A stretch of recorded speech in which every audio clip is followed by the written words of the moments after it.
ನಮಸ್ತೆ ಪ್ರಿಯ ಸ್ನೇಹಿತರೆ, ಡಾಕ್ಟರ್ ಭರತ್ ಅಂಚೆ ಮಾಡುವ ನಮಸ್ಕಾರಗಳು. ನಾನು ಸರ್ಜನ್ ಆಗಿ ಬೆಂಗಳೂರಿನಲ್ಲಿ ಕಾರ್ಯನಿರ್ವಹಿಸುತ್ತಿದ್ದು ಮತ್ತು ಇತ್ತೀಚಿನ ದಿನಗಳಲ್ಲಿ ನಾವು ಕೇಳಿಬರ್ತದ್ದು ಏನಂತಂದರೆ, ಎಸ್ಪೆಷಲಿ ನಮ್ಮ ಹಾಸನ ಜಿಲ್ಲೆಯಲ್ಲಿ ತುಂಬ ಚಿಕ್ಕ ವಯಸ್ಸಿನವರು ಕೂಡ ಹೃದಯಾಘಾತದಿಂದ ಮರಣ ಹೊಂದ್ತಾ ಇದ್ದಾರೆ ಎಂದು. ಇದರಲ್ಲಿ ನಾವು ಮುಖ್ಯವಾಗಿ ನೋಡಬೇಕೇನಂತಂದರೆ, ಯಾವ ವಯೋಮಿತಿಯವರು ಮರಣ ಹೊಂದ್ತಾ ಇದ್ದಾರೆ ಅನ್ನೋದು.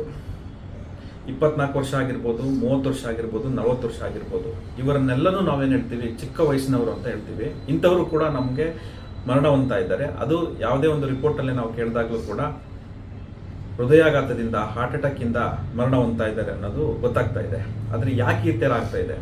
ಈ ಕಳೆದ ಒಂದು 40 ದಿನಗಳಲ್ಲಿ ನಾವು ಒಂದು ಹಿಂದ್ಗಡೆ ಹೋದರೆ 23 ಜನ ಮರಣ ಹೊಂದಿದ್ದಾರೆ. ಆ 23ರಲ್ಲಿ ಸುಮಾರು 15 ಜನ 40 ವರ್ಷಕ್ಕಿಂತ ಕಮ್ಮಿ ಇದ್ದಾರೆ. ಇನ್ನ ಉಳಿಕೆದರು ಒಂದು 7-8 ಜನ 50 ವರ್ಷ ಮೇಲಿದ್ದಾರೆ. ಈ 40 ವರ್ಷದಿಂದ ಕೆಳಗೆ ಪಟ್ಟವರು ಯಾಕೆ ಮರಣ ಆಗಬೇಕು ಅನ್ನೋದು ನಮ್ಮ ಎಲ್ಲರ ಒಂದು ಪ್ರಶ್ನೆ. ಆದರೆ ಈ ಮರಣವನ್ನು ಪ್ರಿವೆಂಟ್ ಮಾಡಲಿಕ್ಕೂ ನಾವೇನು ಮಾಡಬೇಕಾಗತ್ತೆ? ಇತ್ತೀಚಿನ ದಿನಗಳಲ್ಲಿ ನಮಗೆ 4 ವರ್ಷಗಳ ಹಿಂದೆ ಕೋವಿಡ್ ಅನ್ನೋ ಮಹಾಮಾರಿಯು ಕೂಡ ಬಂತು. ಅದಕ್ಕೆ ಹಲವಾರು ಜನರು ತುತ್ತಾದರು. ಅದರಲ್ಲಿ ಓವರ್ ಪಾಪ್ಯುಲೇಷನ್ ಅಂದರೆ 4% ಆಫ್ ದಿ ಪಾಪ್ಯುಲೇಷನ್ ಕೋವಿಡ್ಗೆ ತೊಂದರೆ ಆಯಿತು. ಅದರಲ್ಲೂ ಕೂಡ 1% ಆಫ್ ದಿ ಪಾಪ್ಯುಲೇಷನ್ಸ್ ಎಷ್ಟೇ ವಯಸ್ಸಿದ್ರೂ ಕೂಡ ಮರಣ ಹೊಂದಿರ್ತಾರೆ. ಅಷ್ಟೇ ಅಲ್ಲದೆ, ಈ ಕೋವಿಡ್ ಬಂದಾದ ನಂತರ ಕೋವಿಡ್ ವ್ಯಾಕ್ಸಿನ್ ಎಂಬುದೇನು ಮಾಡ್ತಾರೆ, ಸರ್ಕಾರದಿಂದ ತುರಾತುರಿಯಿಂದ ಮಾಡಿರ್ತಾರೆ. ಈ ವ್ಯಾಕ್ಸಿನ್ ಪರಿಣಾಮ ಇರಬಹುದಾ ಇಲ್ಲವೇ ಎಂಬುದು ನಮ್ಮ ಒಂದು ಪ್ರಶ್ನೆ ಆಗಿದೆ. ಈಗ ಹಲವಾರು ವೈದ್ಯರು ಕೂಡ ಹೇಳಿದ್ದಾರೆ, ಕಾರ್ಡಿಯಾಲಜಿಸ್ಟ್ ಕೂಡ ಇದರ ಬಗ್ಗೆ ಮಾತಾಡಿದ್ದಾರೆ, ಕೋವಿಡ್ ವ್ಯಾಕ್ಸಿನಿಂದ ಯಾವುದೇ ತೊಂದರೆ ಇಲ್ಲ ಅಂತಂತ.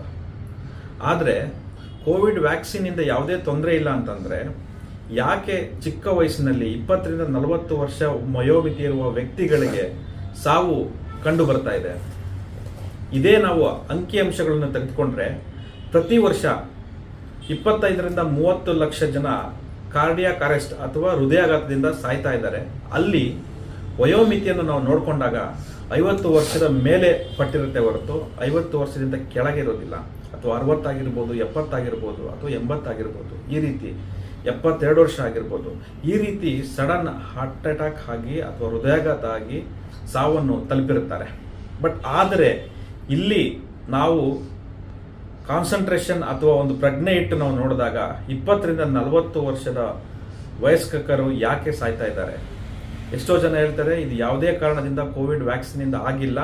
ಅವರು ಮಾಡುವಂಥ 5 ಕಾರಣಗಳು ಅಂದರೆ ಲೈಫ್ ಸ್ಟೈಲ್ ಆಗಿರ್ಬೋದು, ಒಬೆಸಿಟಿ ಆಗಿರ್ಬೋದು, ಮತ್ತು ಆಲ್ಕೋಹಾಲ್, ಸ್ಮೋಕಿಂಗ್ ಮತ್ತು ಡಿಫ್ರೆಂಟ್ ಸ್ಟ್ರೆಸ್.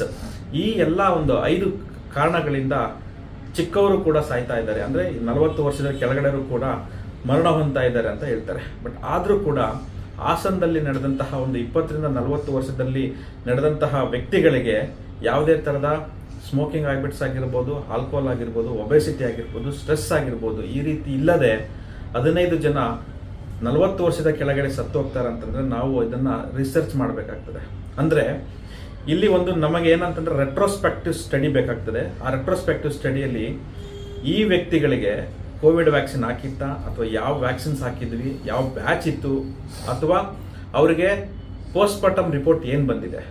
ಈ 23 ಜನ ಸತ್ರು ಕೂಡ ಅವರ ಪೋಸ್ಟ್ಮಾರ್ಟಮ್ ರಿಪೋರ್ಟ್ ಇದೆಯೋ ಇಲ್ವೋ ಅನ್ನೋದು ನಮಗೆ ಗೊತ್ತಿಲ್ಲ. ಆ ಪೋಸ್ಟ್ಮಾರ್ಟಮ್ ರಿಪೋರ್ಟು ಕೂಡ ನಮಗೆ ಒಂದು ಎವಿಡೆನ್ಸ್ ಆಗ್ತದೆ. ಯಾಕೆ ಇದನ್ನು ನಾನು ಹೇಳ್ತಾ ಇದ್ದೀನಿ ಅಂತಂದರೆ, ಈ ಮುಂದೆ ಯಾರು ಸತ್ತು ಹೋದರೆ ಅಥವಾ ಮರಣ ಹೊಂದಿದಾಗ ಅದನ್ನು ಬಾಡಿಯನ್ನು ಪೋಸ್ಟ್ಮಾರ್ಟಮ್ ಮಾಡಿದಾಗ ನಮಗೆ ಕೆಲವೊಂದು ವಿಚಾರಗಳು ಗೊತ್ತಾಗ್ತದೆ. ಮತ್ತು ಅವರು ಹಾಕಿದಂತಹ ಎಲ್ಲ ವ್ಯಾಕ್ಸಿನ್ಸ್ ಆಗಿರ್ಬೋದು ಅಥವಾ ಏನು ಮಾತ್ರೆ ತಗೊಂಡಿರ್ತಾರೆ, ಯಾವುದೇ ಒಂದು ಮರಣಕ್ಕೆ ಒಂದು ಕಾರಣ ಅನ್ನೋದಿರುತ್ತೆ. ಒಂದು ರೋಡ್ ಟ್ರಾಫಿಕ್ ಆಕ್ಸಿಡೆಂಟ್ ಆಗಿರ್ಬೋದು, ಅತಿಯಾದ ರಕ್ತಸ್ರಾವದಿಂದಾಗಿರ್ಬೋದು. ಈಗ ಪ್ರೆಗ್ನೆನ್ಸಿಯಲ್ಲಿ ಇತ್ತೀಚಿನ ದಿನಗಳಲ್ಲಿ ಬಳ್ಳಾರಿಯಲ್ಲಿ ಬಾಣಂತಿಯರು ಮರಣ ಹೊಂದ್ತಾ ಇದ್ರು, ಇನ್ಫೆಕ್ಷನ್ಸ್ ಆಗಿ ಮರಣ ಹೊಂದ್ತಾ ಇದ್ರು. ಯಾಕಂದರೆ poor hygiene, poor infection and not giving the proper antibiotic to prevent the infections. So ಈ ಎಲ್ಲ ಕಾರಣಗಳಿಂದ ಬಾಣಂತಿಯರು, ಬೇರೆ ಕಡೆ ಯಾಕೆ ಬಾಣಂತಿಯರು ಸಾಯ್ತಾ ಇಲ್ಲ, ಅಲ್ಲಿ ಯಾಕೆ ಬಾಣಂತಿಯರು ಸಾತ್ರು? ಸೊ ಅದನ್ನು ನಾವು ಕಮ್ಮಿ ಮಾಡಲಿಕ್ಕೆ ಏನು ಮಾಡಬೇಕು? ಅದೇ ರೀತಿ ಇವತ್ತಿನ ದಿನದಲ್ಲಿ ಹಾಸನ್ನಲ್ಲಿ ಆಗ್ತಾ ಇರುವಂತಹ ಒಂದು ಚಿಕ್ಕವರಲ್ಲಿ ಮರಣವನ್ನು ತಡೆಗಟ್ಟಲು ನಾವು ಏನು ಮಾಡಬೇಕು ಅನ್ನೋದು ಸರ್ಕಾರ ಇದಕ್ಕೆ ಆಲ್ರೆಡಿ ಸನ್ಮಾನ್ಯ ಸಿದ್ದರಾಮಯ್ಯನವರು ಒಂದು ಕೋವಿಡ್ ವ್ಯಾಕ್ಸಿನ್ಸ್ ಆಗಿರ್ಬೋದು ಅಥವಾ ಅದರ ಸೂಕ್ತ ಪರೀಕ್ಷೆ ಆಗಲಿ ತನಿಖೆ ಆಗಲಿ ಎಂದು ಕೂಡ ಇವತ್ತಿನ ಒಂದು ದಿನದಲ್ಲಿ ಹೇಳಿದ್ದಾರೆ.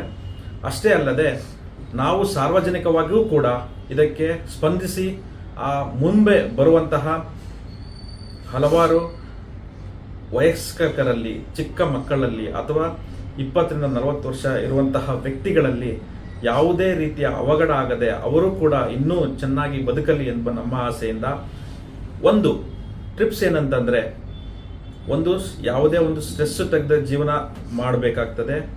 ಎರಡನೇದು, ನಿಮಗೆ ಆಲ್ಕೋಹಾಲ್ ಮತ್ತು ಸ್ಮೋಕಿಂಗ್ ಇದ್ದರೆ ಇದನ್ನು ನೀವು ತ್ಯಜಿಸಬೇಕಾಗ್ತದೆ. ಮೂರನೇದು, ಲೈಫ್ ಸ್ಟೈಲ್ ಕರೆಕ್ಟಾಗಿ ನಿದ್ದೆ ಮಾಡೋದು, ದಿನಕ್ಕೆ 8 ಗಂಟೆ ನಿದ್ದೆ ಮಾಡೋದು, 16 ಗಂಟೆ ಕೆಲಸ ಮಾಡೋದು, ಅಥವಾ 8 ಗಂಟೆ ನಿದ್ದೆ 8 ಗಂಟೆ ಕೆಲಸ, ಇನ್ನು 8 ಗಂಟೆ ಯಾವುದಾದ್ರು ಒಂದು ರೆಕ್ರಿಯೇಷನಲ್ ಒಂದು ಕ್ರಿಯೆಯಲ್ಲಿ ನೀವು ತೊಡಗಿದ್ರೆ 24 ಗಂಟೆಯಲ್ಲಿ ನಾವು ಡಿವೈಡ್ ಮಾಡ್ಕೋಬೇಕಾಗತ್ತೆ. ಈ ರೀತಿ ಒಂದು ಲೈಫ್ ಸ್ಟೈಲನ್ನು ನಾವು ನಡೆಸ್ಕೋಬೇಕಾಗತ್ತೆ. ಮತ್ತು ಎಂತಹ ಸಂಗತಿ ಬಂದಾಗಲೂ ಕೂಡ ಹರಿಬರಿ ಕರಿ ಅನ್ನೋದನ್ನು ಮಾಡಬಾರ್ದು, ಅಂದರೆ ಸ್ಟ್ರೆಸ್ ಆಗಬಾರ್ದು. ಅದಕ್ಕೋಸ್ಕರ ನೀವು ಯಾವುದೇ ರೀತಿಯಾದ ಒಂದು ಅವಘಡ ರೀತಿಯಲ್ಲಿ ಥಿಂಕ್ ಮಾಡಬಾರ್ದು.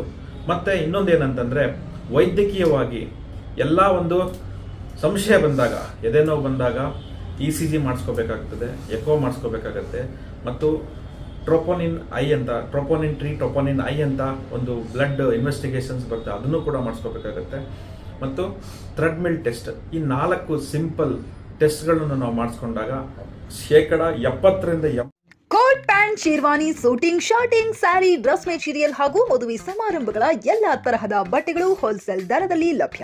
ಹಾಗಿದ್ರೆ ಎಂದೇ ಭೇಟಿ ನೀಡಿ ಆರ್ಕೆ ಫ್ಯಾಷನ್ ಕಲೆಕ್ಷನ್, ಬಸ್ ನಿಲ್ದಾಣ ಎದುರುಗಡೆ, ಹುಮ್ನಾಬಾದ್. ಹೆಚ್ಚಿನ ಮಾಹಿತಿಗಾಗಿ ಸಂಪರ್ಕಿಸಿ 8660601957.